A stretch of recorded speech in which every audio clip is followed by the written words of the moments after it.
Sa kung maulong ko, hindi ka uli na siguro doon. Masasya mo. Ito na ako. Asa na pinta ka ng entrance nila nito? Orang nadir exit. Doon. Entrance nila. Ikaw ang doorkeeper? Ako si Senior Pedro. Pwede ka naman doon? Pwede naman, pero bakit sa nagres lang eh? Maghatag ko o mensahe? Pero ano sa mga mensahe? Nagnan klase raw mensahe.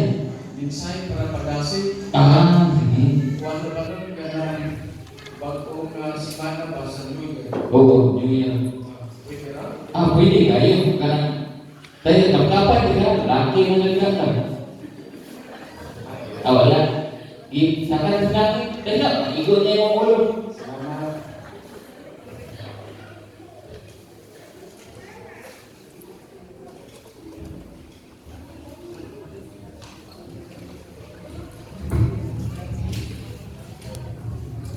May butang na Exxon. Iyo ba ko ino na din ramdam ano mo. Bis kay dili ko kiyon pero magtanaw na ko sa inyo ha may Exxon nga mga gwapa ra mga wala. Amen mga Exxon. Daghang kayong salamat sa privilege.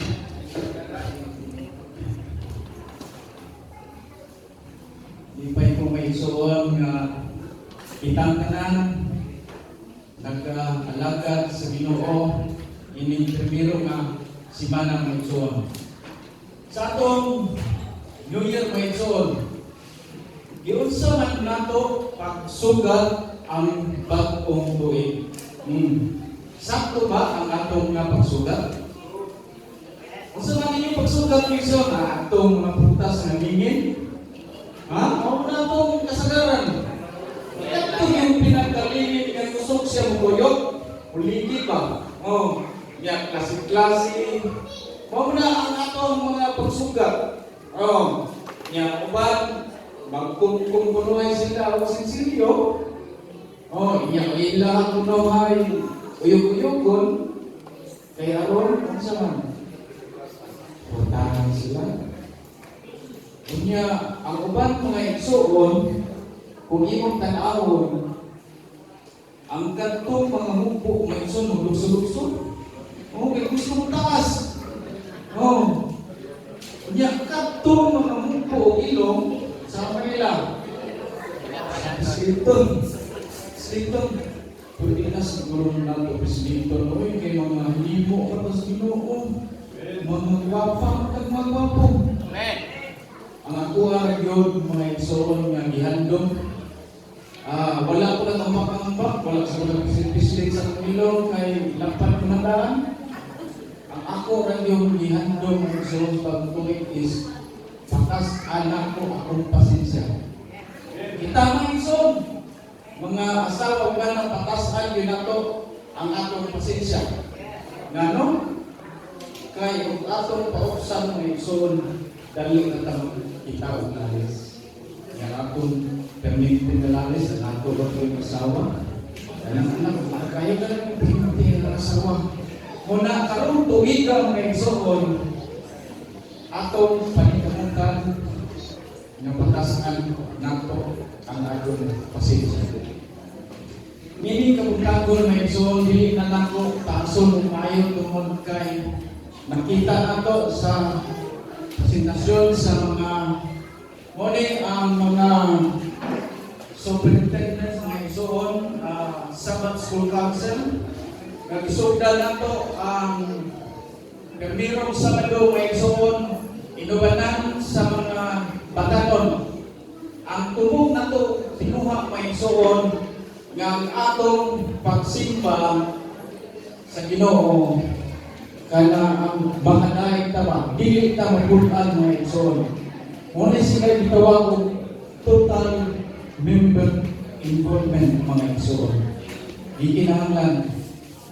Ganit mga igsoon, sa pinaka-topiko yun sa ato ang tibok 5 ka tuig, sugod na karon. Katong mga elected na mga opisyalis sa simbahan man or katong na sa misyon, sugod na atong duty. Usay may iso dili atong function. Kaya atong yun na sekretary na ko. Yung sa akin po ka ng sekretary ng iso, dili po natin taga-pahin. Usay magbantay tayo sa ato ang Sabbath school na wala tayo recorded na last Sabbath ng mga kalimutan. Kaya mo na mga iso, ilangan nilang hinimo. Sa AY na yung mga sekretary sa report mga iso, yung ginahimo mga iso. Ino na usahay ay hindi mga opisyal sa simbahan kung ino siya, kunoran ko, sekretary ako, leader ko. Kung ako nang di gamiton mga isoon, sa mga function, kinahanglan kan pagsugod ng iso sa tuwing atong gamiton ng ato ng mga opisyalis. Ang title yun sa pinakatibukan nga 5 ka tuig, mga isoon. Sa kisaya ng inundo mga isoon sa ato ang General Conference na title. Sa dari, integrated for mission. Grounded, a focus on mission grounded in the Bible. Baliktad siya mga isoon. Grounded in the Bible, focus on mission. So kaluha ibalik-balik pa isoon ang mission. So unsa man ang mission nato mga isoon? Ibalik-balik yun na. Mission. Sa may mission nato.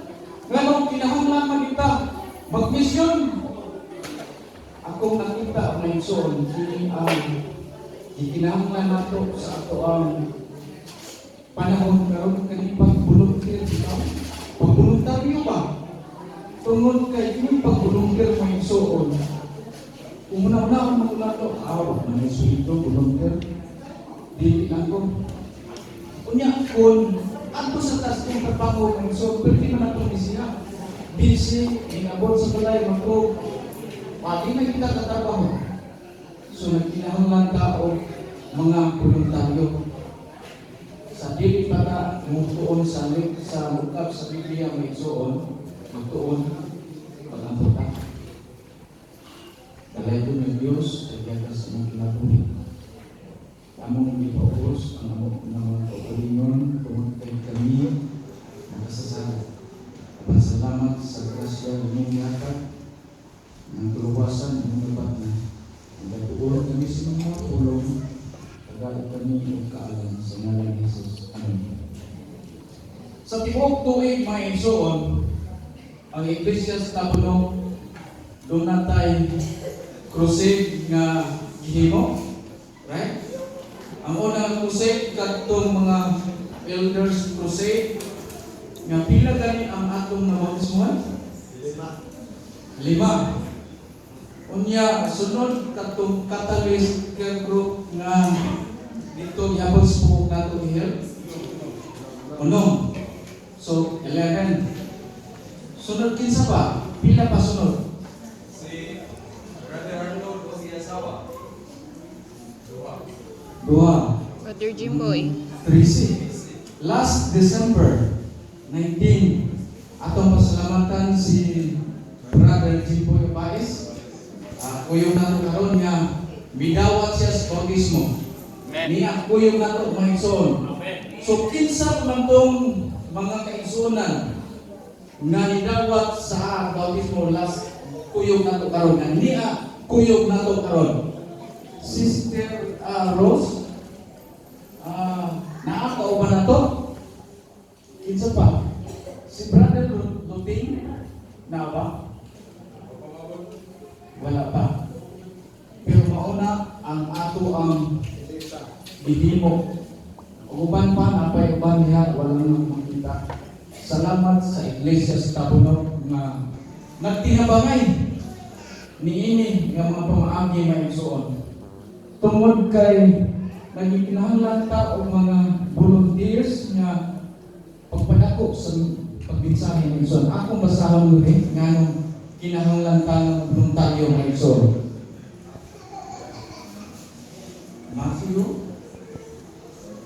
Matthew 9 verse 36 na ingon siya dire. O sa pagkakita niya sa panahon sa katawhan, naluoy siya. Kay sila nangalibog o nangansubok. Unya, niingon siya sa iyang matinunan. Daghan unta ang anihon, apan jugay ra ang mamuo. Pagihang may suno, unay mo voluntaryo yung itakay. Pwede naghana ang anihon mga isoon. Kaya tungod sa kadaghan, kaya tungod sa kahilog na, kung hilog na mga isoon, mga hagpong naman na, ang prutas, kung di na ni mga isoon, mga hagpong na na. Kaya malaka, luoy kayo. Una, kita may isoon, kinahanglan mo, voluntaryo sa buhat sa Ginoo. Dili ta magpulag sa atong mga pastors, mga igsoon. Ngano? Ang talisay mga igsoon, pilag ka church mga igsoon. Unsi, kunya pilag ka membro sa usa ka iglesia mga igsoon. Mahuang ka niya bisita ang tanan nga mga igsoonan, no? Dili mga igsoon. Nga kinahanglan kita, bubulutang niya kita. Sa atong simbahan mga igsoon, dunay mga igsoon na gusto na Bible study. Pero kita may igsoon, busy na kita. Wala kita busy ko, busy. Trabaho na ko trabaho. Karong ko kita mga igsoon. Atong iyang po sa Ginoo, nga muhatag tag higayon, nga makahimutas pag minsan. Oh. Kasi pag tuwa ka sa opisina may zone, pwede rin kang muhimo o pagservisyo. For example, kung nakita niyo ang tigulang na nagkalisod, pwede niyo siya tabangan. Kung ikaw driver, kung nakita ka sa sakyanan na nadakot sa dalan, ang latan, pwede ka mahulong. Imo pautan na kung siya problema. Ingon anak, may isuon ang pagkisahin ng isuon. Muna, nagipadako yun sa ato ang tema sa Girl Conference nga focus ta sa mission sa Ginoo mga igsoon. Nini ka na ang igsoon tungod kay gamay man lang atong oras. Nya napatay time sa atong Sabbath school. Ako mahinaw nga pinaagi sa pag-usa sa pagbuhat magtapos niya nato kinabuhin ulay katapusan nga mag-usa ta sa pagbuhat sa Ginoo aron bakit niya kitang tanan makaanak nilang langit na gihagdan. Daghang salamat